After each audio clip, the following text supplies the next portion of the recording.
चारुभक्षणम्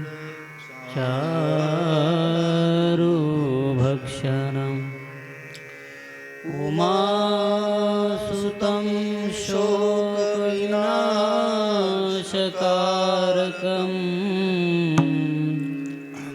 नमामि विघ्नेश्वरपादपङ्कजम्। आत्मरूप गणेशो केलिया स्मरण होय सकळ विद्यांचे अधिकरण तेची वंदो श्रीचरण श्री गुरूंचे ते नमस्कारो न्याता अभिनव वाग्विलासिनी जे चातुर्यार्थ कला कामिनी ते शारदा विश्वमोहिनी नमिले म्या ओम नमो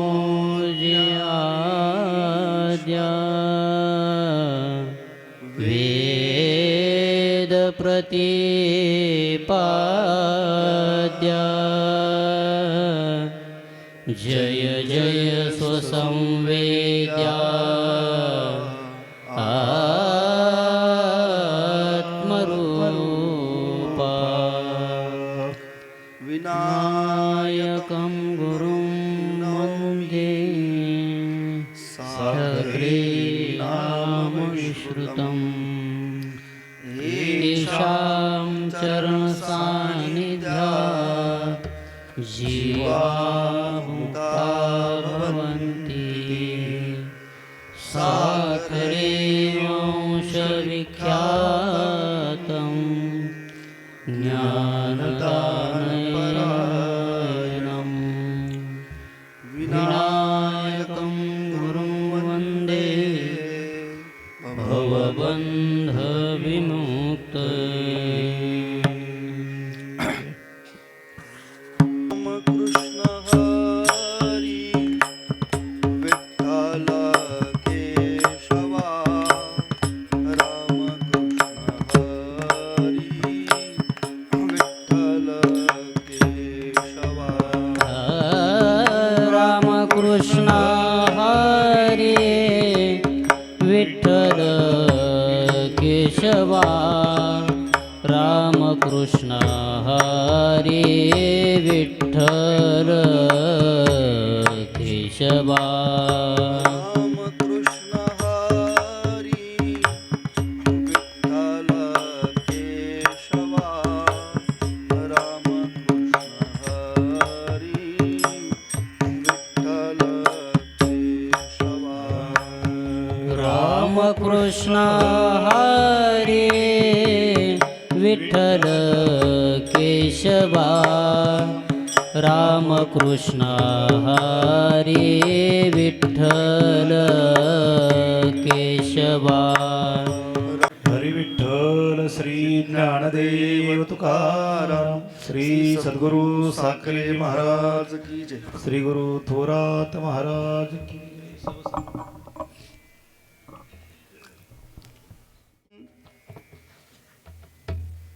या कैवल्य सम्राट संतश्रेष्ठ ज्ञानोबारायांच्या या गाथेवरती मी असं काही बोलावं असं काही अधिकार आपला नाही आहे बरं का.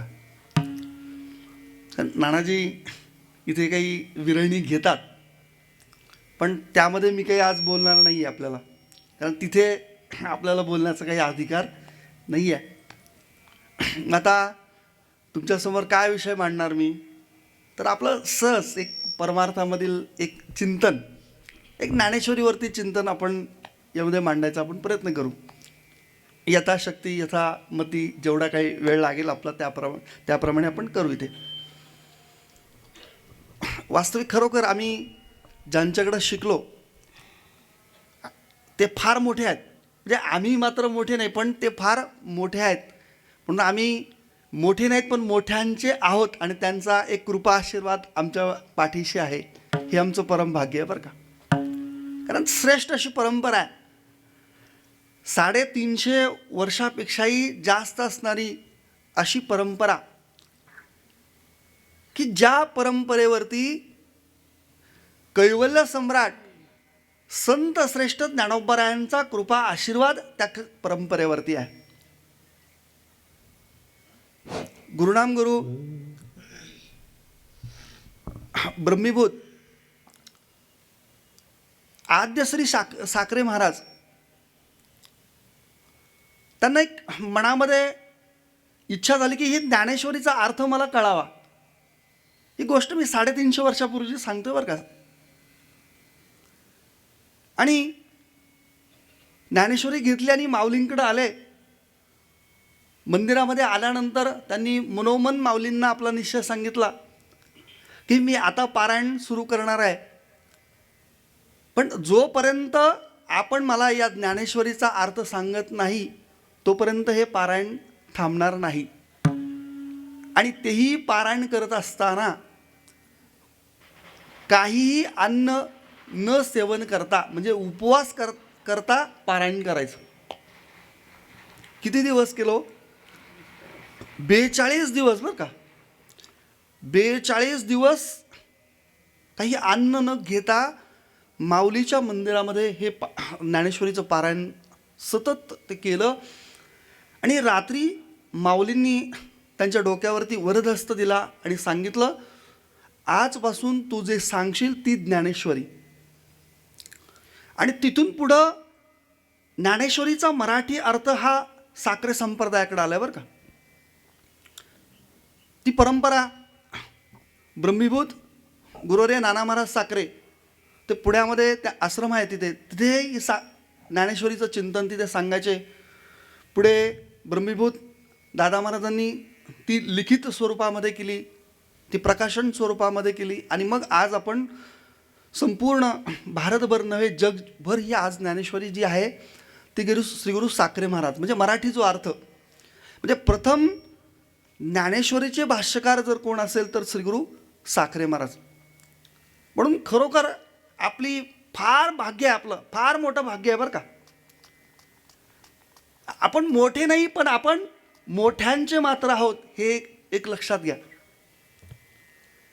आणि माझे गुरुदेव महाराज सुद्धा जर सगळ्यात जास्त ग्रंथावरती प्रेम कोणत्या केलं असेल तर ते ज्ञानेश्वरीवरती. रोज 100 ओव्या वाचल्याशिवाय जेवण करायचं नाही, नियम होता, शेवटपर्यंत पाळला. मोकळ्या वेळामध्ये चालताना हातामध्ये ज्ञानेश्वरीच्या ओव्या निधिध्यासन करत राहणं, त्या ओव्याचं चिंतन करत राहणं सारखं. म्हणजे मी काही शेवटच्या अवस्थेमध्ये मी त्यांचं असं पाहिलं की ज्ञानेश्वरी वाचत असताना त्यांच्या तोंडातून लाळ पण गळायची, पण त्याचं देहभान सुद्धा त्यांना नव्हतं. इतकी समरसता त्या ग्रंथामध्ये ती त्यांची झालेली होती. पहा, एक लक्षात घ्या की ग्रंथ पाहत असताना 4 पायऱ्यांनी आपण जाणं अतिशय महत्त्वाचं आहे. पहिला आहे शब्द परिचय, दुसरा आहे अर्थपरिचय, तिसरा आहे समन्वयात्मक अर्थपरिचय, इथं पाहणं महत्त्वाचं आहे. आणि चौथी अवस्था इथे आहे ती अर्थरूपता. शब्दपरिचय म्हणजे आपण ज्ञानेश्वरी जी वाचतो, आपण हे पारायण करतो, हा आपला शब्दपरिचय आहे. त्या शब्दांची ओळख आपल्याला होणं हा शब्दपरिचय आहे. त्या शब्द काय आहे, ती ओवी काय आहे, हा शब्दपरिचय झाला. पण त्या ओवीचा अर्थ आम्हाला विचारला तर आम्हाला अर्थ मात्र त्या ठिकाणी सांगता येत नाही, कारण आमचा अर्थपरिचय नाही आहे. म्हणून जीवनामध्ये आपण ज्ञानेश्वरीचं पारायण केल्याशिवाय मरू नये बरं का. ज्ञानेश्वरीचं पारायण केल्याशिवाय मरू नये. असे अनेक लोक मी पाहिलेत की त्यांनी कधी आयुष्यात ज्ञानेश्वरीचं पारायणच केलं नाही पण मेले. आपलं भाग्य आहे, पारायण करून तरी मरू आपण, पुढचं नाही काही होऊ द्या. दुसरं आहे की त्या ग्रंथाचा अर्थपरिचय होणं. काय लिहिले बाबा त्या ग्रंथामध्ये, काय त्याचा अर्थ आहे, त्या शब्दांचा अर्थ काय, ती अर्थबोधकता आपण पाहणं अतिशय महत्त्वाचं आहे. आणि त्याही पुढची अवस्था आपण पाहिली असेल तर समन्वयात्मक सुमधुर तो अर्थपरिचय पाहणं महत्त्वाचं आहे. कधी कधी काय होतं की त्या अर्थाचा अर्थपरिचय होतो, पण तो शब्द त्या ठिकाणी त्या अर्थाने वेगळा आहे, तो शब्द दुसऱ्या ठिकाणी त्याच अर्थाने तो वेगळा आहे. उदाहरणार्थ आपण पहा, विक्षेप म्हणजे काय, चंचलता. पण विक्षेप हा शब्दाचा अनेक ठिकाणी वेगवेगळा अर्थ आहे. संसार, संसार शब्दाचा अर्थ अनेक ठिकाणी वेगवेगळा आहे. आमचा 3 दगडी मांडून जो चूल मूल आहे की नाही, मुलाबाळांचा, हा पण काय आहे, संसारच आहे. तो पण संसारच आहे. तो पण आगा उपजणे आणि निमणे साचची जे का मानणे, तो जीव लोकू मी म्हणे संसारुहण. पुनरपी जननम पुनरपी मरणम, पुन्हा जन्माला या, पुन्हा मरायचं, पुन्हा जन्माला या, पुन्हा मरायचं, याला सुद्धा संसारच म्हटलेला आहे. आणि त्याही पुढं आपण जर पाहिलं तर ज्ञानाच्या अवस्थेमध्ये, आपण जर ज्ञान अभ्यासामध्ये आपण जर पाहिलं तर त्रिपुटीलाही संसार असं म्हटलेलं आहे. प्रमाता, प्रमाण आणि प्रमेय ही त्रिपुटी आहे. त्या त्रिपुटीला सुद्धा संसारच इथं म्हटलेलं आहे. म्हणजे संसार शब्दाच्या अर्थामध्ये आम्ही जर विचार केला तर अनेक ठिकाणी अनेक प्रकाराने अनेक त्याची अर्थ आपल्याला पाहायला मिळतो. परंतु तो समन्वय आपल्याला कळणं अतिशय महत्त्वाचं आहे. संसार म्हटलं म्हणजे गाडग्या मडक्याचा संसार या ठिकाणी इथे अपेक्षित नाही आहे. लोक उड्या मारतात, अभंग येतात, अवघाची संसार सुखाचा करीन, अवघाची संसार. अरे बाबा, त्याला असं वाटतं की अवघाची संसार सुखाचा करीन म्हणजे मला झालेली मुलं बाळं, माझा संसार मी करीन. हा अर्थ तिथं अपेक्षित नाही आहे बरं का. इथे हा समन्वय आपल्या जीवनामध्ये कळणं अतिशय महत्त्वाचं आहे. आणि शेवटी यामध्ये महत्त्वाचं आहे ती अर्थबोधता. काय लिहिलंय ज्ञानेश्वरीमध्ये, काय सिद्धांत सांगितलंय, पण तो सिद्धांत मी तोंडाने सांगतो, पण माझ्या जीवनामध्ये उतरलाय की नाही, नसेल तर अर्थबोधता प्राप्त नाही आहे बरं का. त्यामधील सिद्धांत आपल्या जीवनामध्ये उतरले, त्याप्रमाणे आचरण असेल तर ती अर्थबोधता त्या ठिकाणी प्राप्त झाली. म्हणजे शेवटची अवस्था ग्रंथामध्ये अशी आहे की त्या ग्रंथाची अर्थबोधता इथे प्राप्त होणं ही या ग्रंथाची शेवटची पायरी आहे. आणि खरोखर भाग्य आहे बरं का की गुरुदेव महाराजांनी मी शेवटच्या अवस्थेमध्ये पाहिलं की ती अर्थबोधतेमध्येच ते असायचे, त्याच अर्थबोधतेमध्ये. कारण जीवनामध्ये त्यांना कळालं असं काय की मी कीर्तन प्रवचन करतो, समाजामध्ये सगळं आहे, पण मला अजून ते ज्ञान प्राप्त व्हायला पाहिजे, मला यातलं सगळं घेतलं पाहिजे. सर्वस्वाचा त्याग केला, आश्रमामध्ये आले. श्रीगुरु साखरे महाराजांकडं सर्व अध्ययन केलं. पांत अध्ययन म्हणतात त्याला, क्रमाने जाणं अतिशय महत्त्वाचं आहे.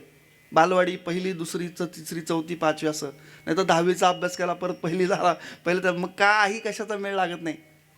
श्रुती विपत्ती पन्ना त्याला म्हटल्याच, मग कशात गोळ लागत नाही त्याला. तो समन्वय परमार्थातला त्या ठिकाणी कळत नाही. मग ती अर्थपरिचय समन्वयात्मक त्या ठिकाणी करून शेवटच्या अवस्थेमध्ये अर्थबोधता ही जीवनामध्ये प्राप्त करून घेतली. आणि खरोखर जीवनामध्ये भाग्य आहे की आपल्याला असे श्रोत्रिय, ब्रह्मनिष्ठ आणि कृपाळू असे सद्गुरू प्राप्त झाले बरं का. आणि त्यांच्याकडून खूप काही शिकायला मिळालं. अनेक ग्रंथांचं अध्ययन, जवळजवळ 15 वर्ष त्या ग्रंथांचं अध्ययन. गुरुदेव महाराज सांगायचे की तू पहिलं शिकून घे, तुला सगळं बाकी सगळं होईल, तू काही हे करू नको, पण पहिलं काय कर, या ठिकाणी कर्मप्राप्त शिकणं हे अतिशय महत्त्वाचं आहे. आणि शेवटी बऱ्याच वेळा सांगून द्यायला, तू चिंता करू नको, तुझा सगळा अभ्यास होईल. मला म्हणायचे की तो अभ्यास होईल खरोखर. म्हणून त्यांनी, मी बऱ्याच वेळा असं पाहतो की आपल्याला काय दिलं त्यांनी, इतकं जे दिलं आहे त्याची तुलना कशामध्येच आपण करू शकत नाही बरं का, इतकं आपल्याला त्यांनी दिलेलं आहे. श्री भगवती ग्रंथराज ज्ञानेश्वरीमध्ये आपण जर पाहिलं तर ही ग्रंथराज ज्ञानेश्वरी म्हणजे साक्षात ज्ञानोबारायांची वाङ्मय मूर्ती आहे बरं का. श्रीमद भगवद्गीता ही भगवंताची वाङ्मय मूर्ती आहे. वेद किंवा जिला श्रुती म्हटलंय तीही गणेशाची वाङ्मय मूर्ती असं म्हटलेलं आहे. तशी ही भगवती ज्ञानेश्वरी ही माझ्या ज्ञानोबारायांची वाङ्मय मूर्ती असं म्हटलेलं आहे. या ज्ञानेश्वरीमध्ये आपण जर पाहिलं तर नित्य सन्निध देवत्व या ज्ञानेश्वरीमध्ये आहे. माऊली इथे म्हणतात पहा, एका एका अक्षरामध्ये असे माझा रमाकांत, प्रत्येक अक्षरामध्ये भगवंत इथं भरलेला आहे. आणि या वाङ्मय मूर्तीमध्ये आपण जर पाहिलं तर ज्ञानोबारायांच्या आपण या ज्ञानेश्वरीचे 3 विभाग आपल्याला पाहायला मिळतील. माऊली या ठिकाणी प्रथमतः सांगतात तो कर्मयोग, नंतर भक्तियोग आणि तिसरा आहे ज्ञानयोग. परमार्थामध्ये सुद्धा तुम्ही पहा की परमार्थामध्ये भगवत प्राप्ती किंवा स्वस्वरूपाची प्राप्ती करत असताना क्रमही तसाच आहे. पहिलं कर्म आहे, नंतर उपासना आणि नंतर ज्ञान. निष्काम कर्मानं अंतकरणाची शुद्धी आहे, निष्काम उपासनेनं अंतकरणाची स्थिरता आहे. एक लक्षात घ्या, जोपर्यंत अंतकरणाची शुद्धता आणि जोपर्यंत अंतकरणाची स्थिरता प्राप्त होत नाही तोपर्यंत ज्ञानाच्या अवस्थेला आपण तिथे प्राप्त होत नाही. किमान ते ज्ञान तुम्हाला प्राप्त होणारच नाही. म्हणून अंतकरण शुद्धता ही अतिशय महत्त्वाची आहे. आणि ती अंतकरण शुद्धता ही निष्काम कर्माने होईल. निष्काम कर्म म्हणजे काय की कर्म करायचं, पण ते कर्म करत असताना त्या कर्माच्या फलाची इच्छा मात्र करायची नाही. मला याच्यापासून काही मिळेल अशी मात्र इच्छा करायची नाही. म्हणजे सप्ताहामध्ये आल्यानंतर झाडून काढायचं, सगळं करायचं, पण माझा सत्कार झाला नाही म्हणून सुद्धा काही म्हणायचं नाही. फक्त काय करायचं, करत राहायचं आणि कृष्णार्पणमस्तु. नाही जमत कृष्णार्पणमस्तु करा. काय होईल हो? अंतकरणाची शुद्धता होईल. शुद्ध होईल अंतकरण. शुद्ध म्हणजे काय की पाप करण्याची वासना अंतकरणामध्ये येणार नाही. नाहीतर कसं आहे की कीर्तनाला यायचं, फाटक्या तुटक्या चपला घालून यायचं आणि जाताना नाही, मी नाही म्हटलं आपण वारकरी आहेत. जे मल म्हणजे पाप करण्याची वासना तिथे, हे आपलं आपण जाणू शकतो बरं का. हे सद्गुरू जाणू शकतात, आपलं आपण जाणू शकतो. अंतकरणाची स्थिरता, जर आपलं अंतकरण संसारामध्ये रममान होत असेल, विषयाच्या ठिकाणी धाव घेत असेल, हे अंतकरण स्थिर राहत नसेल तर ती अंतकरणाची चंचलता आहे, त्याला विक्षेप असं म्हटलेलं आहे. एक लक्षात घ्या, विचारसागरामध्ये अधिकाराचं वर्णन सांगत असताना त्याने या जन्मी किंवा पूर्वजन्मी निष्काम कर्म करून अंतकरण शुद्धी, निष्काम उपासना करून अंतकरणाची स्थिरता केलेली आहे. आणि स्वस्वरूपाचं आवरण ज्याच्या अंतकरणामध्ये आहे पण निवृत्तीची त्याला मात्र इच्छा आहे, हाच मात्र इथं ज्ञानाचा अधिकारी आहे बरं का. ज्ञानाचा अधिकारी हाच आहे. कारण मल गेला पाहिजे, विक्षेपही त्या ठिकाणी गेला पाहिजे. ज्ञानेश्वरीमध्ये आम्ही जर पाहिलं तर माऊली कर्मयोग सांगतात.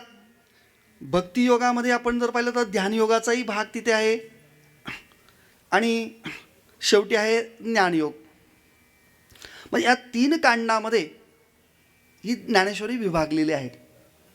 माऊली इथे सांगतात, एवम कांडत्रय निरूपिणी श्रुतीची ही कोडीस वाणी. अशी असणारी ही भगवती ज्ञानेश्वरी, याच्यामध्ये आपण जर पाहिलं तर भगवंतानी जे 700 श्लोक लिहिलेत त्या 700 श्लोकांचं विवरण माऊली 9000 ओव्यामध्ये या ठिकाणी देतात. आणि या 9000 ओव्यांचं विवरण सांगत असताना किंवा त्या श्लोकांचं विवरण सांगत असताना त्याला अनेक दृष्टांत देतात. ते दृष्टांत देत असताना ते आपल्या व्यवहारातले दृष्टांत देतात. ही ज्ञानेश्वरी सर्वांना आवडीची का वाटते तर व्यवहारातले दृष्टांत आणि त्या दृष्टांतांनी सिद्धांत कळण्याचं सामर्थ्य माझ्या ज्ञानोबरायांच्या ज्ञानेश्वरीमध्ये आहे.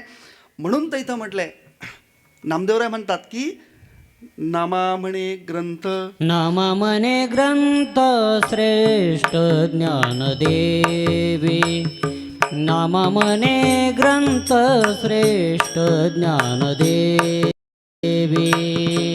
नामा म्हणे ग्रंथ श्रेष्ठ ज्ञानदेवी, नामा म्हणे ग्रंथ श्रेष्ठ ज्ञानदेवी.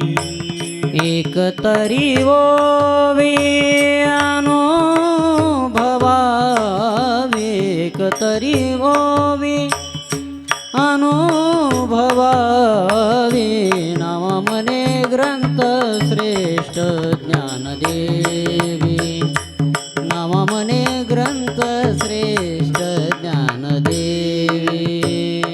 एक तरी ओवी अनुभवावी, एक तरी ओवी अनुभवावी, सोमुखे आपण घेतो श्री विष्णू, स्वमुखे आपण सांगेतो श्री विष्णू. नामा म्हणे ग्रंथ श्रेष्ठ ज्ञानदेवी, एक तरी ओवी अनुभवावी. बरं का, वाचावी नाही. काय करायचं आहे, अनुभव. आणि परमार्थामध्ये अनुभवाला महत्त्व आहे. लक्षात घ्या मी काय म्हणतोय, अतिशय महत्त्वाचं बरं का. अनुभव हा अनुभव अतिशय महत्त्वाचा आहे आणि परमार्थ हा अनुभवाचाच आहे, कृतीपेक्षाही अनुभवाचा आहे. पहा की या ग्रंथराज ज्ञानेश्वरीची पार्श्वभूमी किंवा गीतेची पार्श्वभूमी आपण पाहिलं तर कुरुक्षेत्रावरती एक विलक्षण प्रसंग या ठिकाणी घडतोय. तो प्रसंग असा आहे, या प्रसंगामध्ये असे आहे की फार मोठी भूमिका आहे, तिकडे आपल्याला जायचं नाही आहे. फार मोठी कथा आहे, तिथेही आपल्याला त्या ठिकाणी जायचं नाही. पण पुत्रस्नेहाने मोहित झालेला हा जो धृतराष्ट्र आहे, तो धृतराष्ट्र आपल्या संजयाला विचारतो, धर्मक्षेत्रे कुरुक्षेत्रे समवेतायुत्सवा मामका पांडवाश्चैव किम कुर्वत संजय. की संजया, की या कुरुक्षेत्रावरती काय चाललेलं आहे. धर्मक्षेत्रे धर्मक्षेत्र म्हटलं बरं का, कुरुक्षेत्राला काय म्हटलं, धर्मक्षेत्र. पांडव हे काय करते झालेत असा प्रश्न धृतराष्ट्र विचारतोय. जास्त विस्तारात जात नाही, पुढे येतो. वास्तविक तुम्ही पहा की धृतराष्ट्र, धृत म्हणजे धरून ठेवणारा, राष्ट्र म्हणजे राज्य, राज्याला धरून ठेवणारा आहे. जास्त मी कथेकडे जात नाही, तुम्हाला सगळं माहिती आहे त्यामध्ये. पण कसा आहे तो, पुत्रस्नेहाने मोहित झालेला असा हा धृतराष्ट्र आहे. आणि तो विचारतोय पांडव काय करते झालेत. वास्तविक गीतेमध्ये तुम्ही पहा, एकच श्लोक म्हणजे पहिला श्लोक, तो पहिला श्लोक आहे तो धृतराष्ट्राचाच आहे. एकच श्लोक आहे त्याचा, पहिलाच आहे. पण काय त्याचं भाग्य असेल, पहिलाच गीतेमधील पहिला श्लोक त्याला धृतराष्ट्राचा आहे तिथे. हो, धृतराष्ट्रापासूनच सुरू झालेलं आहे. कारण गीतेमध्ये दोन जोड्या आहेत पहा, एक आहे धृतराष्ट्र आणि एक संजय. त्या संजयाला दिव्यदृष्टी प्राप्त झालेली आहे व्यासांकडून, आणि संजय मात्र धृतराष्ट्राला इथे सांगतोय. आणि दुसरी जोडी मात्र आहे ती भगवंत आणि अर्जुन. हा अर्जुन सुद्धा त्याच अवस्थेमध्ये आहे. तो सुद्धा मोहग्रस्त झालेला आहे, महामोहामध्ये ग्रस्त झालेला आहे अर्जुन. असा गलित मात्र झालेला आहे. पहिला अध्याय तुम्ही पहा की अर्जुन विषाद योग, विषाद झाला. विषाद म्हणजे काय हो? उत्साहाचा भंग. त्याला जर युद्ध करायचंच नसतं तर अर्जुन आलाच नसता, युद्धभूमीवर तो आलाच नसता. घरूनच त्यांनी सांगितलं असतं मी काही येणार नाही, मी काही सप्त्याला येणार नाही, असं तो तिथंच म्हटला असता. पण ज्या वेळेस तो युद्धभूमीवर येतोय, एका बाजूला कौरव आहेत, एका बाजूला पांडव आहेत, भगवंताला सांगतो की माझा रथ तू त्या ठिकाणी मध्यभागी उभं कर. उभा केला भगवंतानी. पा काय सामर्थ्य भक्तांचं, भक्ताचं सारथ्य भगवंतानी केलंय आणि भक्ताची आज्ञा तो त्या ठिकाणी पाळतोय, है की नाही. मध्यभागी तो रथ उभा केलाय आणि उभा केल्यानंतर अर्जुन मात्र समोर पाहतोय. ते आपले गुरुजन, आपले आप्त सगळे आहेत. मोहग्रस्त झालाय अर्जुन. विषाद योग म्हणजे इथला उत्साहाचा भंग झाला की आता मात्र युद्ध करायचं नाही, असा अंतःकरणामध्ये मनोमन निश्चय केला. बराच त्या ठिकाणी हे आहे. पण मात्र आता अर्जुन काय झालं की भगवंताला आता शरणागत गेलेला आहे. आणि शरण गेल्यानंतर तो अर्जुन भगवंताला म्हणतो, कार्पण्य दोषोपहत स्वभावा पृच्छामि त्वां धर्म सम्मूढ चेता यश्रेयस्यान्निशितं ब्रूहि तन्मे शिष्यस्तेऽहं शाधि मां त्वं प्रपन्नम्. भगवंता, मी तुला शरण आलेलो आहे, मी तुझा शिष्य आहे. तू मला काय कर, आता या ठिकाणी श्रेयस मार्ग तू या ठिकाणी सांग. वास्तविक आपण पहा, जीवनामध्ये आपण जर पाहिलं तर दोन प्रकारचे मार्ग आहेत बरं का. एक आहे श्रेयस मार्ग आणि दुसरा आहे प्रेयस मार्ग. श्रेयस मार्ग ज्याला असं म्हणतात, त्या मार्गाला की ज्या मार्गामध्ये काही फल प्राप्त होतं त्याला श्रेयस मार्ग असं म्हटलेलं आहे. आणि ज्या मार्गामध्ये काही फल प्राप्त होत नाही त्याला प्रेयस मार्ग असं म्हटलेलं आहे. मग परमार्थामध्ये फल प्राप्त होतं का फल प्राप्त होत नाही? बोला बोला, घाबरू नका आज. संसारामध्ये फल प्राप्त होतं का फल प्राप्त होत नाही? आता बोलणार तुम्ही, बोला. संसारामध्ये फल आहे का फजिती आहे? फजिती आहे बरं का, चांगली फजिती आहे. अशी फजिती आहे की माणसाला नंतर कळतं की बाबा याच्यामध्ये काही खरं नाही. हा आहे प्रेयस मार्ग. आणि श्रेयस मार्ग म्हणजे या ठिकाणी परमार्थाला इथं श्रेयस मार्ग असं म्हटलंय. विश्वमाऊली ज्ञानोबा म्हणतात, यया फलना चुंबिता फुलना तुरंबिता जे काही पंडुसुता रुखुची हा. याला फलही नाही आणि फुलंही नाही असा जो वृक्ष आहे तो म्हणजे संसार ज्याला म्हटलेला आहे. आपण जर पाहिलं तर संसारामध्ये प्राप्य प्रापक भाव संबंध आहे आणि परमार्थामध्ये निवर्त्य निवर्तक भाव संबंध आहे. परमार्थामध्ये मिळवायचं का घालवायचं हो? बोला. मिळवायचं आहे. बोला अजून, बोला बोला बाबा. काय आपलं खेळमेळी काही नाही, बोला बोला सर. मिळवायचं का घालवायचं आहे? घालवायचं. घालवायचं आहे. परमार्थामध्ये घालवायचं आहे बरं का. निवर्त्य निवर्तक भाव संबंध आहे. काम, क्रोध, मद, मत्सर, अहंकार, वासना, तुका म्हणे देह भरिला विठ्ठले. तुका म्हणे देह भरिला विठ्ठले. तुका म्हणे देह भरिला विठ्ठले. तुका म्हणे देह भरिला विठ्ठले. काम क्रोध केले घरारी ते घरारी ते. काम क्रोध केले घर रीते काम क्रोध केले घर रीते घर रीते काम क्रोधे केले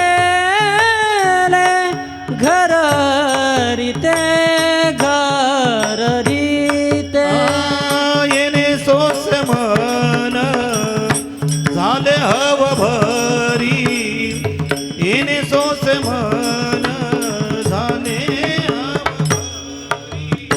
येणे सोसे मन झाले हाव भरी येणे सोसे मन झाले हाव भरी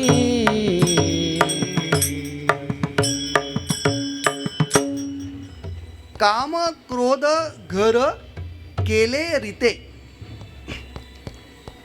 काम क्रोधाचं घर हे रीते म्हणजे मोकळं करायचं बरं का त्याला.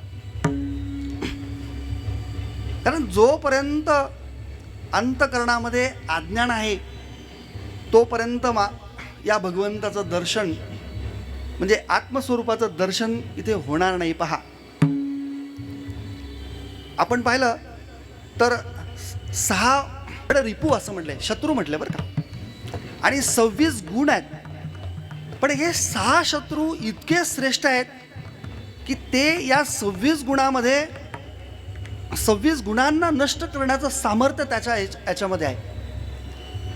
पहा की 26 गुण प्राप्त करताना एक एक गुण प्राप्त करताना आपली दमछाक होते. पण एक लक्षात घ्या, या 6 शत्रूमधला एक जरी आला तर 26ला नष्ट करण्याचं सामर्थ्य त्या एकट्यामध्ये आहे. पहा, इतकं सामर्थ्य या षडरिपूचं आहे. आता अर्जुन आणि भगवंत ही सख्य भक्ती आहे. अर्जुनाने आता भगवंताला शरणागती या ठिकाणी केलेली आहे. वास्तविक ज्ञानामध्ये आपण पहा, शरणागती ही अत्यंत महत्त्वाची आहे. परमार्थामध्ये सुद्धा शरणागती ही अत्यंत महत्त्वाची आहे.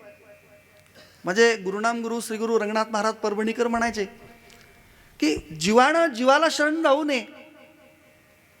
जीव जर जीवाला शरण गेला तर मातीत गेल्याशिवाय राहत नाही. आणि जीवानं भगवंताला शरण जावं, जीवानं गुरूंना शरण जावं किंवा जीवानं देवाला शरण जावं तर तो कृतार्थ झाल्याशिवाय राहत नाही. पहा,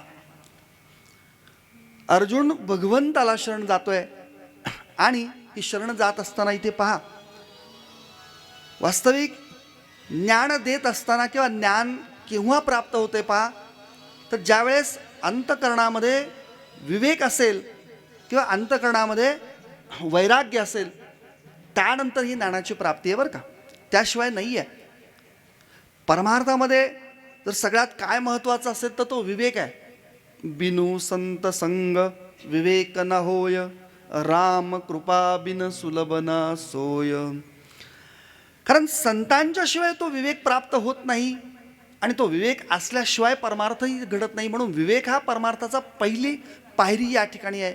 म्हणजे परमार्थाचा पाया म्हटलं तरी काही हरकत नाही. पण तो विवेक कसा पाहिजे की वैराग्याच्या सहित पाहिजे बरं का. कारण विवेक आणि वैराग्याची दोन्ही सांगड इथं असणं अतिशय महत्त्वाचं आहे. पहा, ते भगवे वस्त्र घातलेले काही लोक असतात की त्यांना विवेक आहे, वैराग्य आहे, पण मात्र विवेक नाही, गांजा फुकत बसतात, आहे की नाही. वैराग्य आहे मग विवेक आणि वैराग्य, म्हणून विवेकासहित वैराग्याचे धगधगीत ज्वाळ अग्नी जायचा असं असेल तेव्हाच ते ज्ञान प्राप्त होईल. इथे अर्जुन भगवंताला सांगतो, न कांक्षे विजयम कृष्ण न च राज्यम सुखाणी च. मला हे राज्यही नको, हा विजयही नको आणि या राज्यापासून मिळणारं सुखही मला इथे नको. म्हणजे अर्जुनाला इथे काय झालं की विवेक प्राप्त झालेला आहे आणि इथे काय प्राप्त झालं की वैराग्य प्राप्त झाले आणि त्याच वेळेस खऱ्या अर्थानं इथं ज्ञानाची प्राप्ती आहे बरं का, अन्यथा नाही आहे बरं का. अर्जुन भगवंताला अनेक प्रश्न उत्तरं करतोय, त्या प्रश्नांची मालिका बरीच आहे.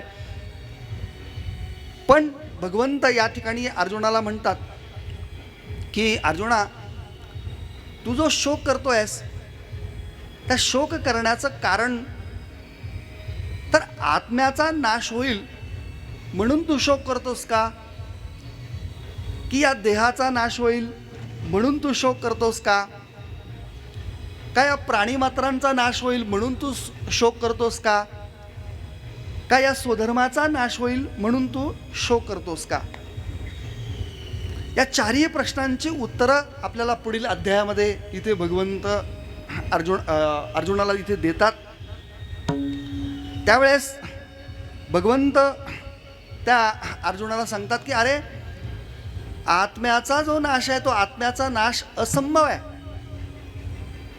खरं आत्मा म्हणजे काय हो, तर आतती व्यापनोती इति आत्मा, त्रैकाल्य अबाध्यत्वम सत्यत्वम.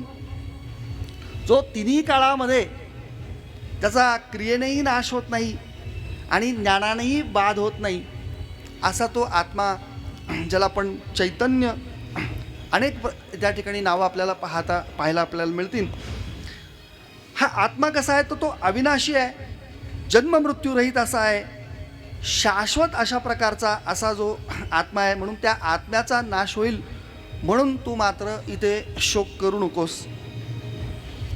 आपण पहा की बऱ्याच वेळा दशक्रियेला गेलं की लोक भाषण ठोकतात आणि भाषण करत असताना काय करतात की म्हणतात की त्यांच्या आत्म्याला शांती प्राप्त हो.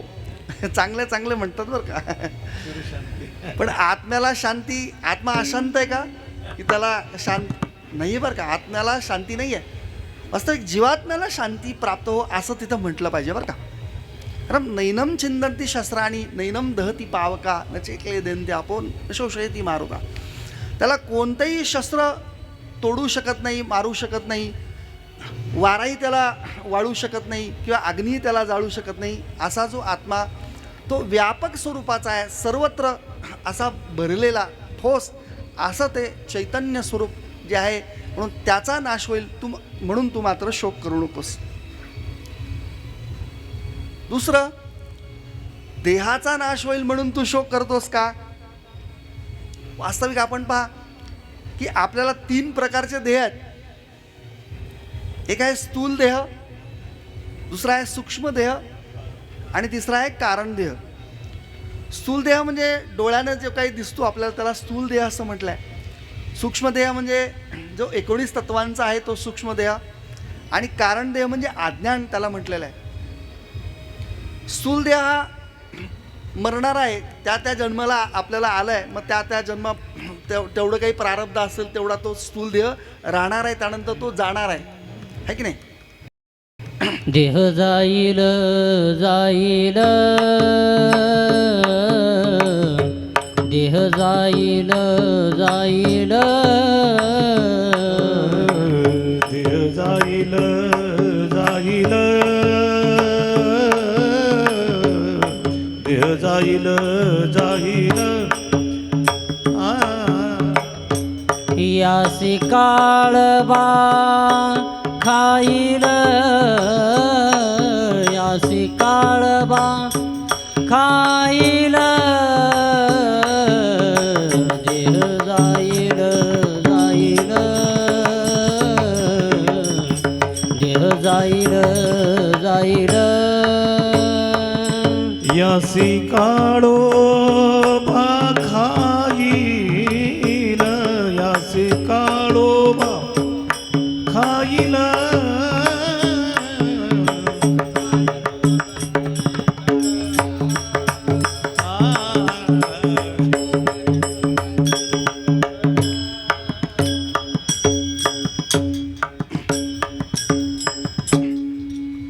कारण देहाचा नासणे हा स्वभावच आहे बरं का त्याचा. जैसे जीर्ण वस्त्र सांडिजे मग नूतन वेडीजे तैसे देहांतरे स्वीकारिजे चैतन्यनाथे. देहाला षडभाव विकार आहेत. षडभाव विकार म्हणजे आस्ती, जायते, वर्धते, विपरिणामते, अपक्षते आणि नश्यते. अस्ति म्हणजे देहाचं अस्तित्व आपण पहा, आईच्या उदरामध्ये आपण जन्माला येण्याच्या आधी या देहाचं अस्तित्व आहे. अस्ति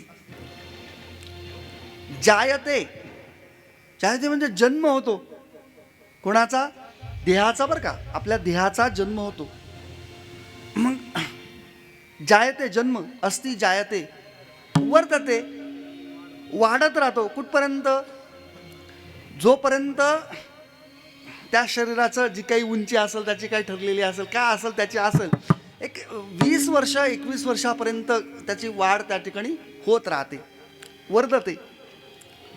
नंतर काय की विपरिणामते, की त्या शरीरावरती परिणाम जाणू लागतात. पुरुष असेल त्याला मिशायला लागतात, स्त्रियांमध्ये बदल होतो, पुरुषांमध्ये बदल होतो. विपरिणाम, त्या शरीरावर विपरिणाम होतो. 5वी अवस्था त्या शरीराची अशी आहे, अपक्षयते, म्हणजे त्या शरीराचा क्षय होत जातो, है की नाही. आता काय झालं की आपल्या शरीराचं आता हळूहळू आता जाणवायला लागलं आहे, है की नाही बाबा, जाणवायला लागलं ना. काय की आता जरा थोडं, है की नाही, प्रवचनाला बसलं तरी उठायला लागलं का, है की नाही. मग अगं बाया बाया बाया बाया गुडघ्यावर हात ठेवून, तसं नाही म्हणत बरं का, जय श्रीराम म्हणत उठायचं. म्हणजे अपक्षय येते, शरीर आता हळूहळू क्षणाक्षणाला ते क्षय होत जातं आणि शेवटी त्याची अवस्था आहे नश्यते, म्हणजे मृत्यू. त्या देहाला मृत्यू प्राप्त होतो. ही कोणाची अवस्था आहे? सगळ्या देहाच्या अवस्था आहे बरं का. ह्या आपल्या अवस्था नाही आहे. आपण देह आहोत का? आपण देह नाही आहे बरं का. देह हा भाड्याने मिळालेला आहे, उसनं आलेला आहे, आपल्याला या जन्मामध्ये भाड्याने मिळालेला आहे. जितकं काही त्या देहाचं प्रारब्ध असेल, या जन्माचं प्रारब्ध असेल, तितकं काळ तो देह त्या ठिकाणी राहील आणि नंतर मात्र जाणार आहे. यासी काळोबा खाणार आहे त्याला. त्यामुळे हे देह हा नाही आहे आपण. तर आपण कोण आहोत? तर आपण आत्मस्वरूप या ठिकाणी आहोत. इथे भगवंत त्याला अर्जुनाला सांगतात का रे, अरे बाबा, देहाचा नाश होईल म्हणून तू शोक करतोस का? तर देह हा नाशवंत आहे, त्याला स्वभावता परता आश्रय अशा प्रकारचे नाश त्याला आहे. त्यामुळं तू त्या ठिकाणी शोक करू नकोस. कारण या देहामध्ये आम्ही जर पाहिलं तर देह कसा आहे हो, तो अनित्य असा आहे. कृमी कीटकांचा पुंजका असा तो देह आहे, नासका कुसका असा तो देह आहे. आणि तो देह एक दिवस तरी तो जाणारा असा आहे. मग कारण देह हे काळाचे, धन कुबेराचे असा हा अनित्य असणारा देह आहे. त्या देहाचा नाश होईल म्हणून तू मात्र शोक करू नकोस. प्राणीमात्रांचाही नाश होईल म्हणूनही तू शोक करू नकोस. कारण हे प्राणीमात्र हेही त्यांच्या प्रारब्धाने त्या ठिकाणी त्यांचाही नाश हा होणार आहे. आणि स्वधर्माचाही नाश होईल म्हणूनही तू शोक करू नको. कारण स्वधर्म जर काय असेल तर आपल्या वाट्याला जे काही आलेलं कर्म आहे ते तू करणं हे अतिशय महत्त्वाचं आहे. भगवंत त्याला उपदेश करतात की अर्जुना, तू क्षत्रिय आहेस आणि क्षत्रियानं युद्ध करणं हे क्षत्रियाचं कर्तव्य आहे. हे आतताई कौरव, या कौरवांचा नाश करणं हे तुझं कर्तव्य आहे. म्हणून तू नाश कर आणि तू या ठिकाणी युद्ध कर, असा उपदेश भगवंत त्या अर्जुनाला इथे देतात. पहा, आपण जर पाहिलं तर परमार्थामध्ये आम्ही जर पाहिलं तर हे ज्ञान प्राप्त होत असताना हे केव्हा प्राप्त होईल? तर त्या शरणागती आपण केल्यानंतर ते ज्ञान प्राप्त होतं, अन्यथा इथे प्राप्त होत नाही आहे. आणि अर्जुनाने भगवंताकडं संपूर्ण शरणागती त्या ठिकाणी केलेली आहे. त्या भगवंताला सर्वस्व मानून तो त्या ठिकाणी शरण गेलेला आहे.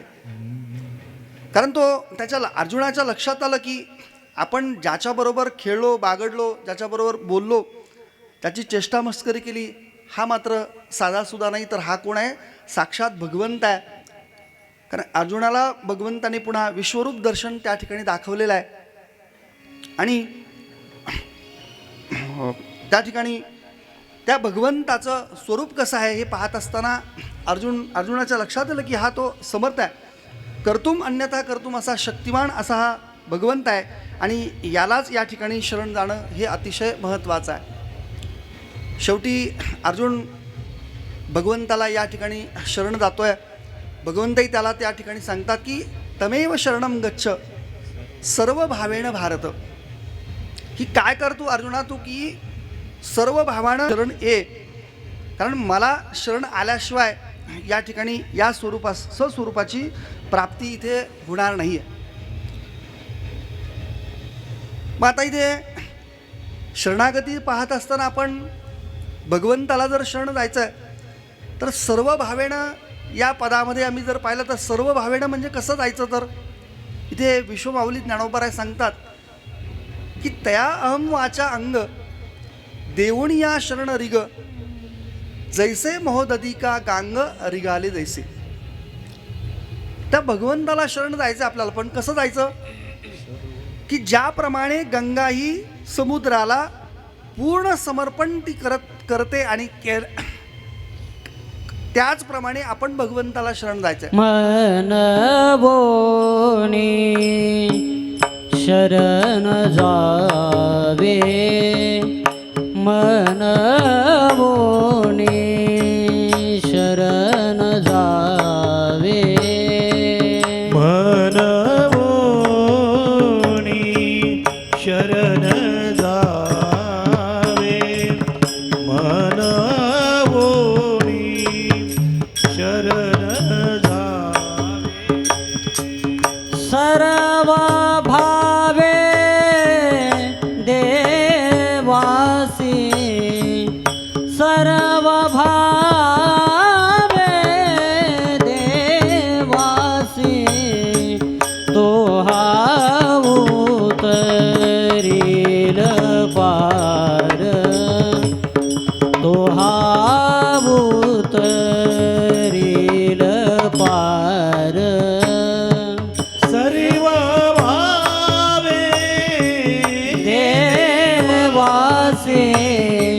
सर्व भावे देवासी, तो हा उतरील पार. तू उतरील पार. सर्व भावानं भगवंताला तिथे शरण जाणं हे अत्यंत महत्त्वाचं आहे. पहा, भगवंताला काय द्यायचं हो, तर अहम द्यायचा आहे. अहम म्हणजे मी. कारण जीवाच्या ठिकाणी आम्ही जर पाहिलं तर या ठिकाणी अहंकार आहे. या अहंकारामध्ये त्या जीवाला काही अध्यास आहे. दोन प्रकारचे अध्यास इथे आपल्याला पाहायला मिळतील. एक आहे कार्याध्यास आणि एक आहे कारणाध्यास.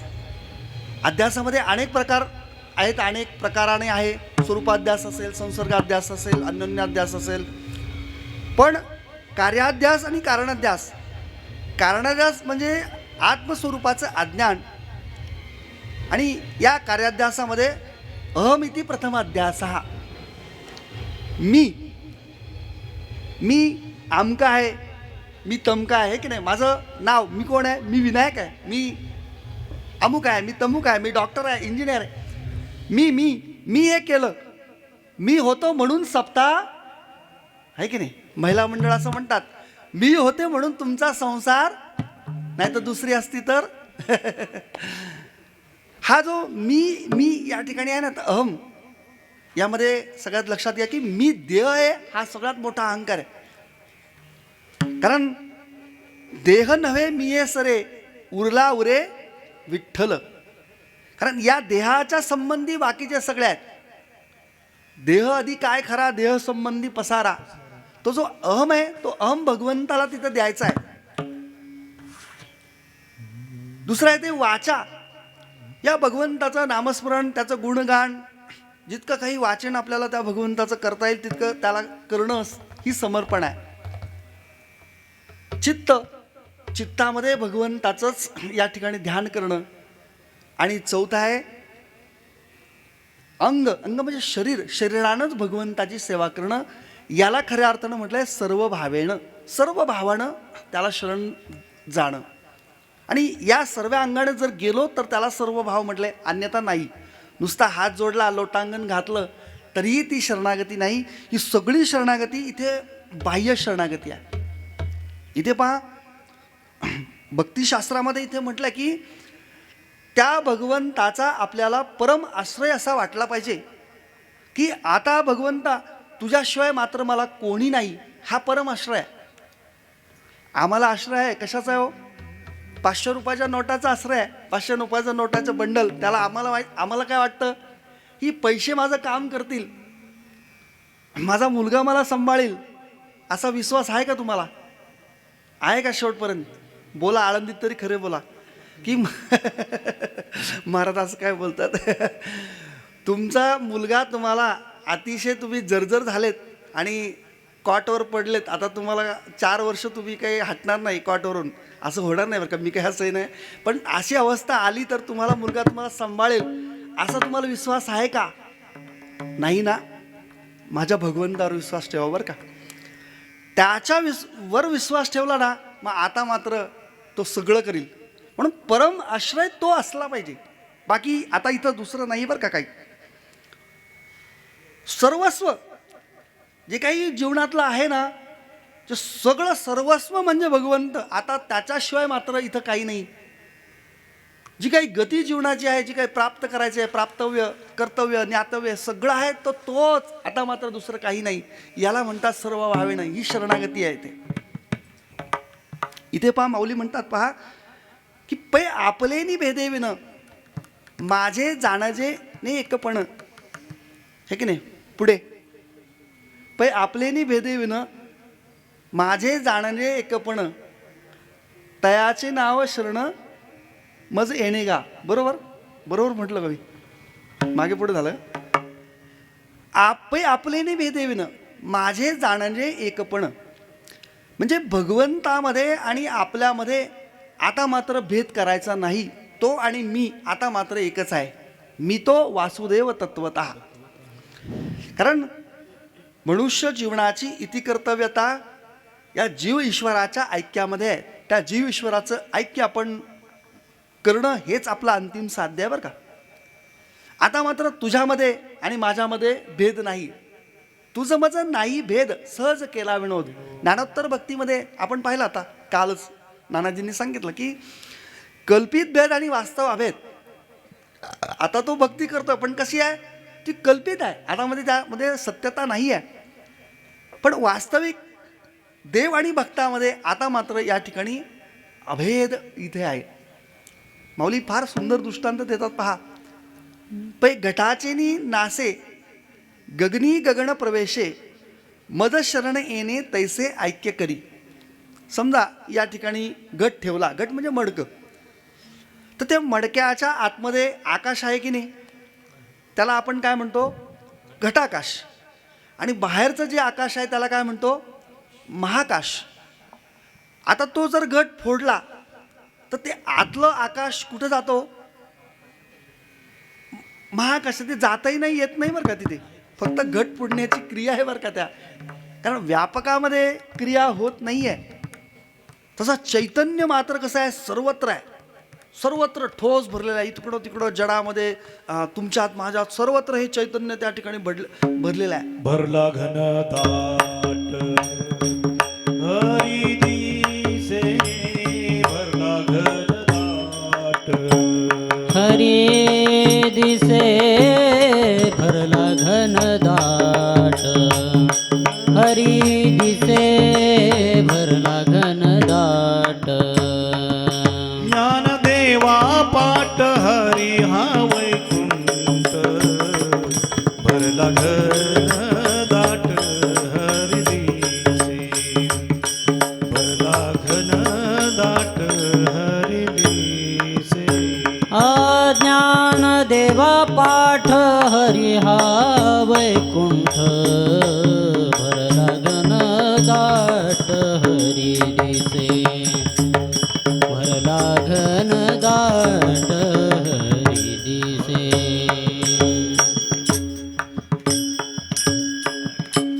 त्याप्रमाणे भगवंताचं ऐक्य करणं याला खरी शरणागती इथं म्हटलंय. पहा, का सुवर्णमणी सोनिया कल्लोळ जैसा पानिया तैसा मज धनंजया शरण येत.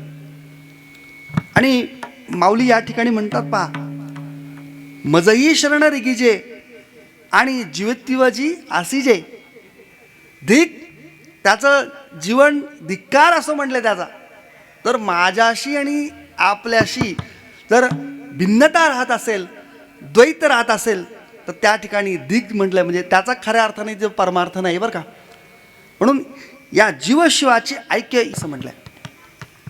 श्री मधुसूदन सरस्वती म्हणतात की मी भगवंताचा आहे, भगवंत माझा आहे आणि तो आणि मी आता मात्र वेगळे नाही, आम्ही एकच आहोत. ही या ठिकाणी खऱ्या अर्थानं शरणागती आहे. वा, ही शरणागती आहे. पहा, द्रौपदीला वस्त्रहरणाच्या वेळेस द्रौपदीने भगवंताचा धावा केला. सांगितलं द्वारकाधीश ये, भगवंत द्वारकेला गेले, है की नाही.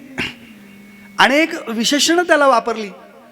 पण ज्या वेळेस ती म्हटली माझा, आहे की नाही, हृदयस्थ भगवंत ज्यावेळेस असा धावा केला त्यावेळेस भगवंत त्या ठिकाणी प्रगट झाले. म्हणून हे ऐक्य इथं जीवनामध्ये प्राप्त करणं ही इथे शरणागती आहे.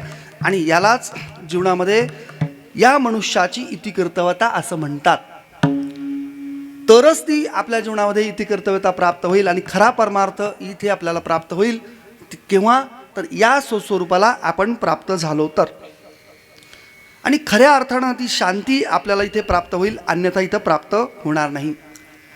आपण पहा, आपण कितीही सगळीकडं फिरलो, समजा चारीधामला गेलो असेल म्हणजे हिमालयातील चारीधाम, गंगोत्री फिरलो, यमुनोत्री फिरलो, है की नाही, केदारनाथ फिरले, बद्रीनाथ फिरले, पण घरी आल्यावर तुम्हाला बरं वाटलं का नाही? बरं वाटलं की नाही? कारण माणूस किती फिरू द्या बरं का, पण आपल्या घरी आल्यानंतर त्याला खरा आनंद तिथं प्राप्त होता. आपलं घर बरं वाटतं ना. 4 दिवस ठीक आहे, किंवा पाहुण्यांकडे जाऊ द्या, 4 दिवस इकडं तिकडे जाऊ द्या, पण आपल्याला आपलं घर बरं वाटतं. तसं हे आपलं घर आहे बरं का. कुठलं? हे म्हणजे आत्मस्वरूप. आपलं आत्मस्वरूप हे आपलं घर आहे. तुम्ही कितीही फिरा. एक गोष्ट सांगतो आणि थांबतो मी, जास्त काही तुम्हाला ते करणार नाही आता. एकदा काय झालं की एका मालकाचं कुत्रं, आणि तो कुत्रं घेऊन फिरत होता. असा रस्त्यामध्ये गर्दी आहे, तो बऱ्याच त्यांनी खरेदी केली, इकडं तिकडं खरेदी केली.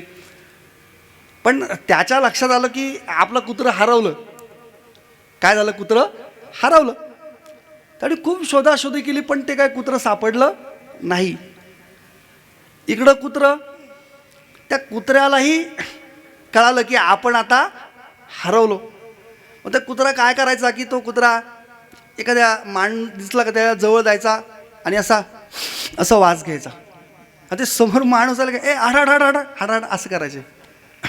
परत दुसरीकडे जायचा, परत त्या ठिकाणी वास घे, इकडं घे, तिकडं घे, सैरावैरा असा त्या ठिकाणी सैरावैरा धावत होता. कोण कोण कोण कळतंय का बघा? कोण? आम्ही सुख शोधतोय बरं का, सुख शोधतोय आम्ही, मुलात शोधतोय, मुलाकडे जातो. आता असं वाटलं की आता शिक्षण घेतल्यावर सुख प्राप्त होईल, नोकरी केल्यावर सुख प्राप्त होईल, मुलगा झाल्यावर, बायको केल्यावर, संसार केल्यावर, आहे की नाही, घर बांधल्यावर, बंगला बांधल्यावर, नातू झाल्यावर, असं आहे की नाही. मग ते कुत्रं अनेक ठिकाणी वास घ्यायचं, पुन्हा ते लोक त्याला काय करायचे, हाडतूड करायची. कोणाला? आता कळेल कोणाला? कुत्र्याला. आणि ते तास, 2 तास, 4 तास असं सैरावैरा सगळीकडे धावत होतं त्या शोधासाठी. कोणाच्या शोधासाठी? त्या मालकाच्या शोधासाठी धावत होता. आणि मालक त्याला शोधत होता.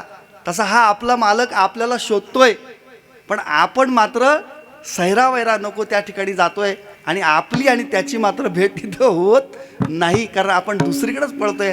देव देव म्हणून व्यर्थ का फिरसी, व्यर्थ का फिरसी. देव देव म्हणून व्यर्थ का फिरसे, व्यर्थ का फिरसे. देव देव म्हणून व्यर्थ का फिरसी, व्यर्थ का फिरसी. देव देव म्हणून व्यर्थ का फिरसी, व्यर्थ का फिरसी. निज देवने नसी, निज देवने नसी मुळी कोणा. निज देवने नसी, निज देवने नसी मुरी कोण.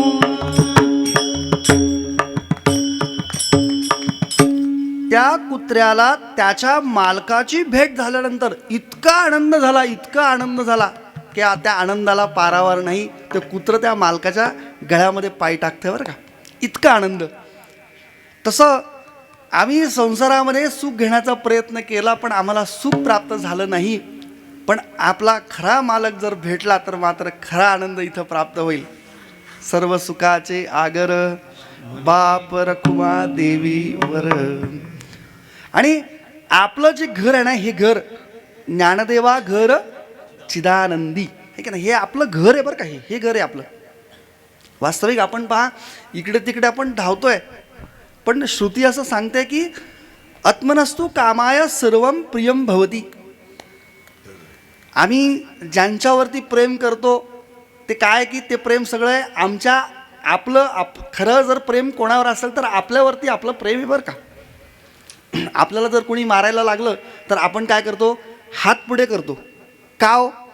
का कर्मेंद्रियापेक्षा ज्ञानेंद्रियावर आमचं जास्त प्रेम आहे. त्या ज्ञानेंद्रियाला लागू नये म्हणून आपण हे करतो, पाठ आपण करू की बाबा आहे की नाही, पुढे आम्हाला लागू नये. का की ज्ञानेंद्रियावर आमचं प्रेम आहे. पण उद्या अशी अवस्था आली की डॉक्टर म्हटले की तुमचा डोळा काढावा लागेल तरच तुम्ही जगाल, त्याशिवाय जगणार नाही. मग ज्ञानेंद्रियांच्या पेक्षाही आपलं प्राणावरती जास्त प्रेम आहे. प्राणापेक्षाही आपलं जर सगळ्यात जास्त प्रेम असेल तर ते कशावरती आहे, आपल्या आत्म्यावरती आहे. म्हणून आत्मनस्तु कामाय सर्वम प्रियम भवती. मुलं जर आपल्याला प्रतिकूल झाली तर आपण त्याच्यापासून दूर जातो, भांडण करतो, त्याच्यात राहत नाही. आपल्याला मुलं प्रिय नाही आहे. पत्नीचंही भांडण होईल, सगळ्यांचं होईल. म्हणून इथे आम्ही जर पाहिलं तर सगळ्यात जास्त आपलं जर प्रेम कशावरती असेल तर त्या आपल्या आत्मस्वरूपावरती आहे. आणि ते आत्मस्वरूप आपण विसरलो आहोत. ते कशामुळं? अज्ञानामुळं. आणि ते आत्मस्वरूप जर प्राप्त करायचं असेल तर हे अज्ञानाचं आवरण मात्र इथं दूर करावं लागेल. वारा आभाळाची फेडी वाचोनी सूर्यातेनं घडी. आपण पाहिलं तर ज्यावेळेस आभाळ येतं त्यावेळेस आपल्याला सूर्याचं दर्शन होत नाही किंवा उजेड पडत नाही. मग सूर्य नाही का? सूर्य आहे, त्या आभाळामुळं झाकलेला आहे. तसं आम्ही सच्चित आनंद स्वरूप आहे, परंतु काय झालं, अज्ञानामुळं आम्ही झाकलेलो आहोत. सच्चं ज्ञान आहे आम्हाला, मी आहे हे ज्ञान आहे, मी ज्ञानस्वरूप आहे हे आम्हाला ज्ञान आहे. पण मी आनंद स्वरूप आहे हे मात्र आपण विसरलेलो आहोत. आणि हे स्वस्वरूपाचं ज्ञान जर इथे कोण प्राप्त करून देत असेल तर आपले श्रीगुरू आपल्याला इथे ज्ञान प्राप्त करून देतात. आणि त्या श्रीगुरूंना शरणागती इथे आपली अतिशय महत्त्वाची आहे. आणि ती शरणागती करत असताना यामध्ये महत्त्वाचं आहे की मल विक्षेप आवरण या ठिकाणी दूर झाल्यानंतर मग काय होईल की या स्वस्वरूपाचं किंवा ज्ञानाचं ज्ञानप्राप्ती आपल्याला होईल किंवा सद्गुरू तिथे ज्ञान देतात किंवा तरच ज्ञानाचा बोध प्राप्त होईल. आणि या स्वस्वरूपाची प्राप्ती होऊन जीव हा काय होईल, कृतार्थ इथे होईल. आणि अर्जुनही शेवटी कृतार्थ झालेला आहे. गुंतलो होतो अर्जुनपणे, मुक्त झालो तुझेपणे, आता पुसणे सांगणे नाही. अशा प्रकारे अर्जुनही मुक्त झाला. आपण ज्ञानोबरायांना श्री सद्गुरूंना प्रार्थना करू, आम्हालाही याची देही याची डोळा भोगू मुक्तीचा सोहळा आमच्या जीवनामध्ये करावा, असा कृपा आशीर्वाद द्या. आमच्या जीवनामध्ये हा ज्ञानाचा प्रकाश पावलोपावली आम्हाला टाकावा, अशी आपण प्रार्थना तद्निमित्तानं आपण इथे करू. खरोखर आज असणारी ही सेवा परमपूज्य चिदंबरेश्वर नाना महाराजांची होती. पण आता म्हणजे त्यांनी रात्री सांगितलं की मी येईल की नाही काही सांगता येत नाही. पण सकाळी मला म्हटलं की मी येणार आहे, तर मी येईल बरोबर. पण आता 3-3:30 वाजता म्हटलं की आता येणं शक्य नाही. मग असणारी ही अचानक असणारी सेवा मग सद्गुरूंच्या चरणी इथे समर्पित करू आणि वाणीला विराम घेऊ. बाऊलींचा अभंग म्हणा को. रे इवले से रोप लावियले द्वारी शिरोप लाविले द्वारी इवले शिरोप लाविले द्वारी तयाचा वेलू गेला गगनावरी तयाचा वेलू गेला गगनावरी मोगरा फुलला मोगरा फुलला मोगरा फुलला मोगरा फुलला त्याचा वेलू गेला गगनावरी त्याचा वेलू गेला गगनावरी मोगरा फुलला मोगरा फुलला मोगरा फुलला मोगरा फुलला फुले वेचिताती बहरू कळयासी आला फुले वेचिताती बहरू कळयासी आला मोगरा फुलला मोगरा फुलला मोगरा फुलला मोगरा फुलला फुलवेची ताची भरू कळियासी आला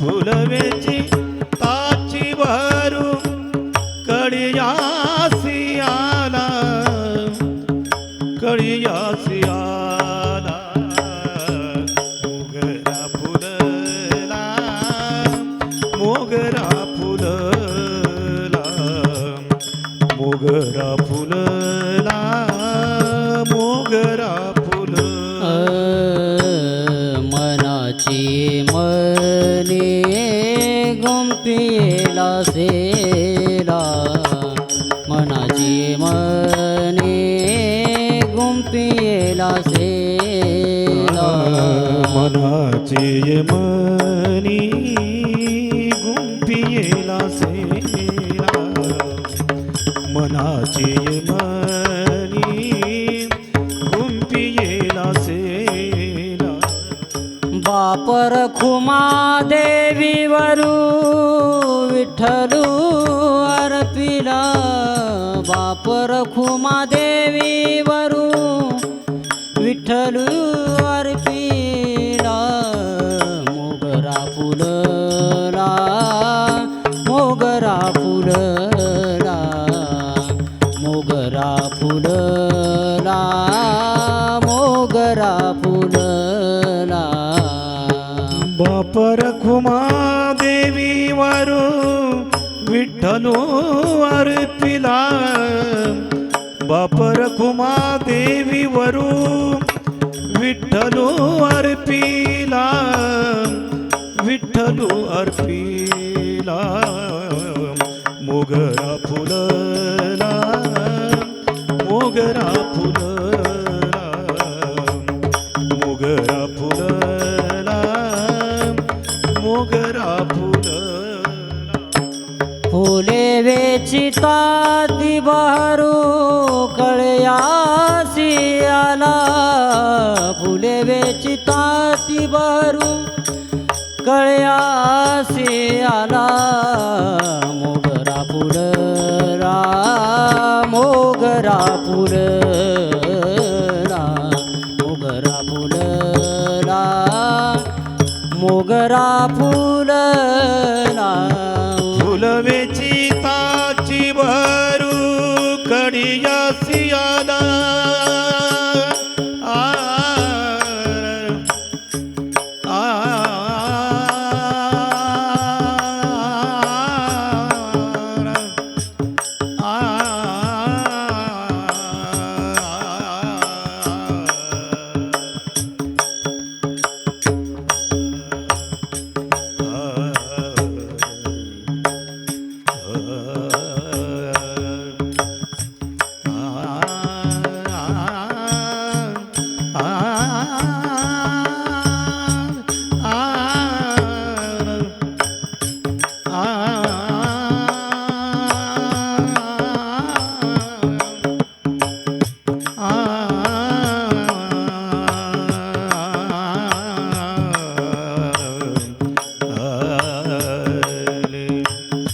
फुलवेची ताची भरू कडियासी आला फुलवेची ताची भरू कडियासी आला कडियासी आला मोगरा फुलला मोगरा फुलला मोगरा फुलला मोगरा फुलला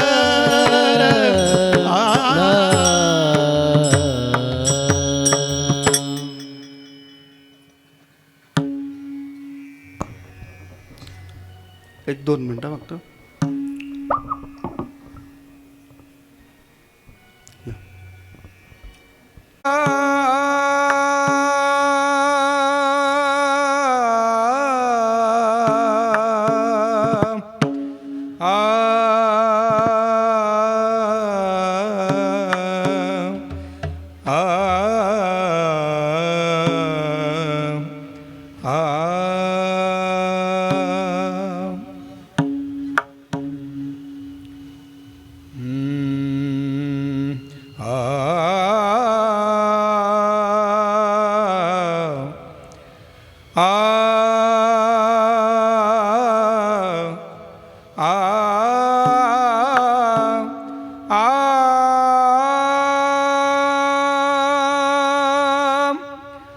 पाहे पा ध्वजेचे चिरगुट पाहे पा ध्वजेचे चिरगुट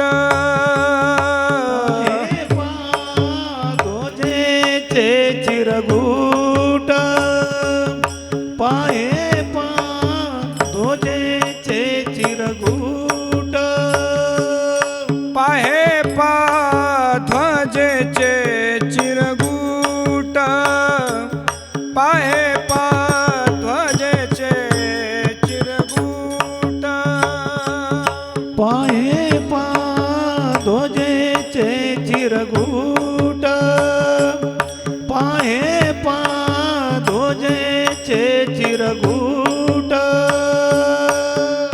राय जतन करिता कष्ट राया जतन करिता कष्ट राया जतन करिता कष्ट राया जतन करिता कष्ट ऐसा मी एक पतित तैसा मी एक पतित तैसा मी एक पतित तैसा मी एक पतित परी तुझा मुद्रांकित परी तुझा मुद्रांकित परी तुझा मुद्रांकित परी तुझा मुद्रांकित मासी पत्र ते केवाडे मासी पत्र ते केवणे मासी पत्र ते केवाडे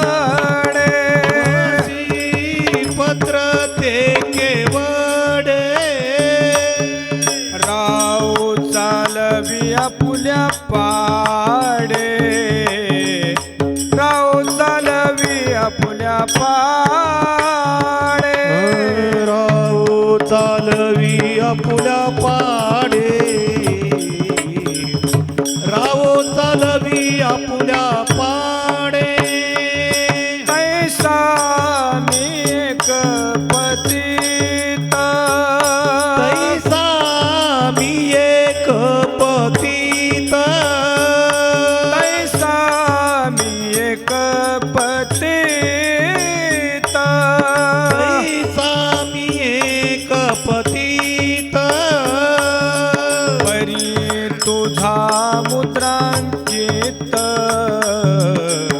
परी तुझा मुद्रांकित परी तुझा मुद्रांकित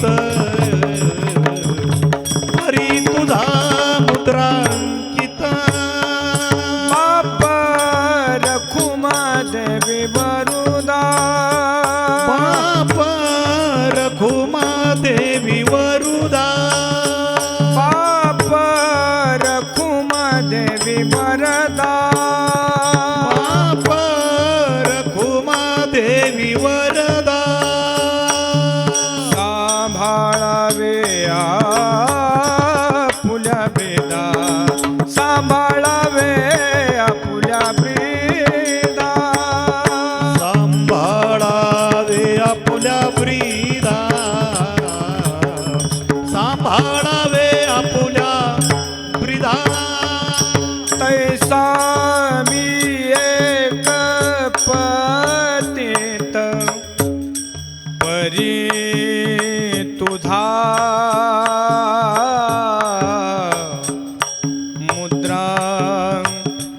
मुद्रांकित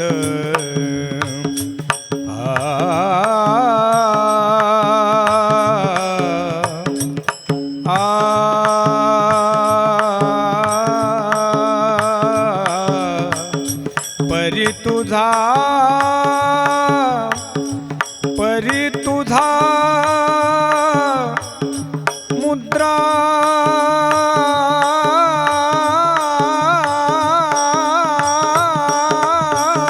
अंकित परी तुझा मुद्रांकित